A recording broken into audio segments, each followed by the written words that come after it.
USA Network and Diamond B Sports presents from the National Hot Rod Association Championship Drag Racing, the 1986 Castrol GTX Keystone Nationals. Speeds in excess of 270 miles an hour, covering the quarter-mile distance in less than 6 seconds. Drag racing from the NHRA. Welcome to the Agricultural Center of Pennsylvania, located between the cities of Lancaster, York, and Reading. It was this fertile valley near Maple Grove Raceway that attracted farmers from Holland and Germany over 250 years ago. Their descendants are known as the Pennsylvania Dutch. The plain people, or Amish, who shun modern conveniences, can be seen in abundance here, a testament to their success and to the simple life. Hello, everybody. I'm Dave McClellan, and welcome to Maple Grove Raceway, where the largest crowd in the history of this racetrack has jammed in for the second annual running of the Castrol GTX Keystone Nationals. There's been some great stories develop in this race. To find out more, let's go to Steve Evans.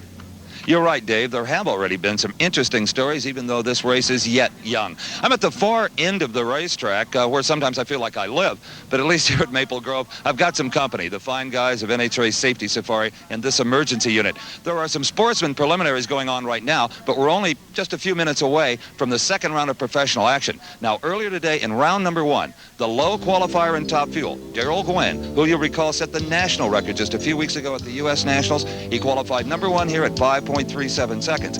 But in the first round, paired off with Gary Ormsby, Darrell lost traction right off of the starting line. He battled to get it back, but to no avail, and Ormsby won with a relatively slow 5.65 second elapsed time. To say the very least, Darrell was disappointed.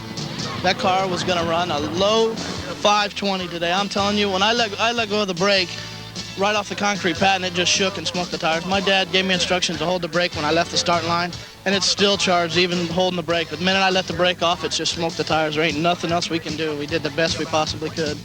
Now, as if to rub a little salt in Darrell's wounds, his arch rival and nemesis, Big Daddy Don Garlits, came right behind him and took away Darrell's track record with a 5.36 at 270 miles an hour against a red-lighting Jimmy King. Garlits could just smell records in the air.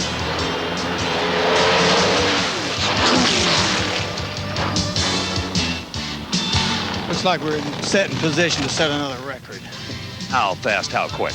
Well, it ought to be able to run 272, 534, maybe under, who knows. Funny car qualifying held very few surprises. Kenny Bernstein, number 1 at 5.58 seconds. Mark Oswald in the Candies in Hughes Pontiac, number 2 at 5.62 seconds. But in round 1 action earlier today, an East Coast match racer named Dominic Santucci, that's right, Dominic Santucci, came up with a 5.68 second elapsed time to defeat Tom the Mongoose McEwen. And it will be Santucci with that newfound performance up against Kenny Bernstein when we get to round number 2.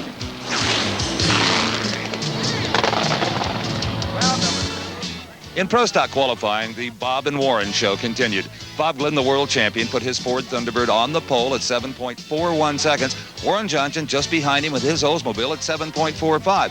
But Warren Johnson got a big surprise in round number 1. It was Don Campanello from New Jersey in a Trans Am off the mark ahead of Johnson, and across the finish line first, it was Campanello. Even though he ran 100ths of a second slower, he had the advantage right off the mark, and much to Bob Glidden's delight, Warren Johnson was gone early. But also in round number 1, David Hutchens from Illinois. He's been pro stock racing about 5 years. Well, he finally really caught on. A 7.46 second elapsed time in round number 1, and that is my dark horse pick to win it all as we get ready for round 2 of Pro Stock.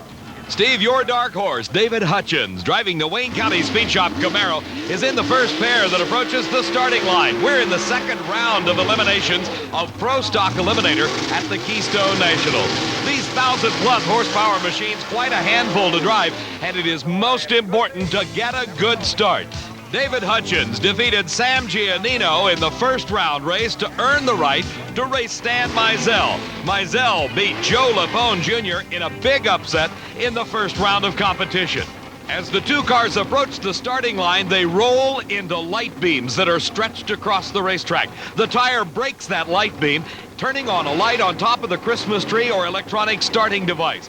When all 4 lights on the top of the Christmas tree are lit, that indicates to starter Buster Couch that both drivers are ready to go. They're in the proper position. The start is all important. Mizell in the far lane. David Hutchens in the near lane. It's a great start for Mizell. The front wheel's up just a little bit, but look at the advantage he gained over David Hutchens. But here comes Hutchens. And at the finish line by a matter of inches, David Hutchens in the Wayne County Speed Shop car pulls out the win. 7.46 seconds. His speed over 185 miles an hour. Let's look at this again.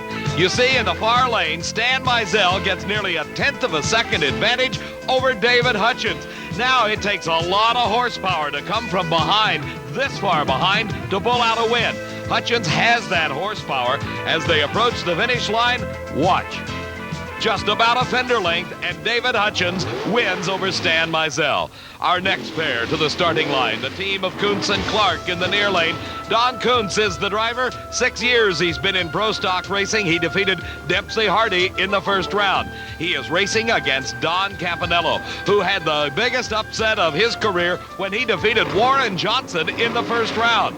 Campanello drives a Pontiac Trans Am Firebird. He's in the far lane. In the near lane is Don Coonce at the wheel of the Oldsmobile Forenza, and it's a red light start for Campanello. He leaves too soon. That's an instant win for Don Coonce. Campanello leaving the starting line too soon, left the red light glowing on the Christmas tree, and coasting through is Don Coonce, advancing into the next round of competition. On the starting line, the classic Ford versus Chevrolet battle. The world champion, the Ford Thunderbird of Bob Glidden, against one of the best Camaros ever constructed, that of the team of Rare and Morrison, driven by Bruce Allen. In round number 1, Allen defeated Mark Powick to earn the right to race the world champion. Glidden beat Gordy Rivera in his first round race. Glidden is trying for his 50th national event win here at the Keystone Nationals. The Ford Thunderbird of Bob Glidden, the Chevy Camaro of Bruce Allen, both cars using engines limited to 500 cubic inch displacement. They run on racing gasoline, use 2 4-barrel carburetors. 2 of the greatest drivers in drag racing.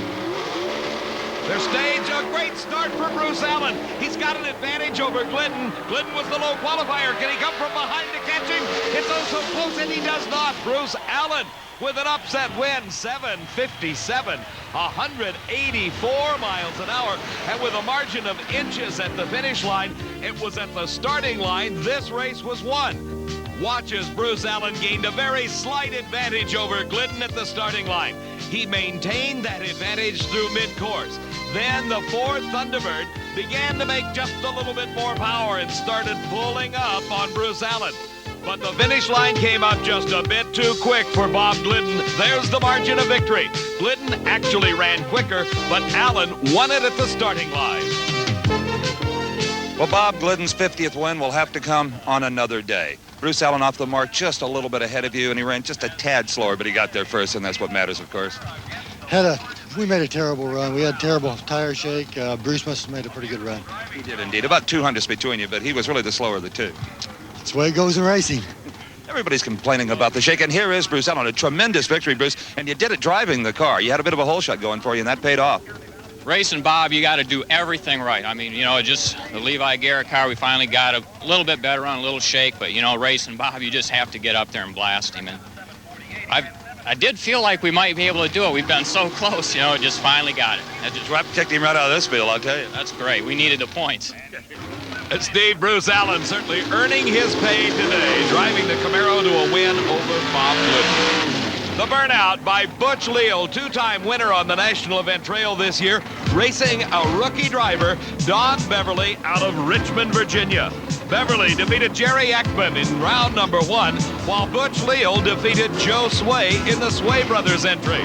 Leal in this sport for 26 years, 16 years in pro stock racing. He won thus far this season, the Spring Nationals and the Grand Nationals, was runner-up twice, but lost those races on a red light. And another red light for Butch Leal. He leaves the starting line too soon, puts him out of competition, and Don Beverly takes a big upset win. A 7:49 elapsed time. His performance is right there at a speed of 184 miles an hour, but Leal was way too quick at the start.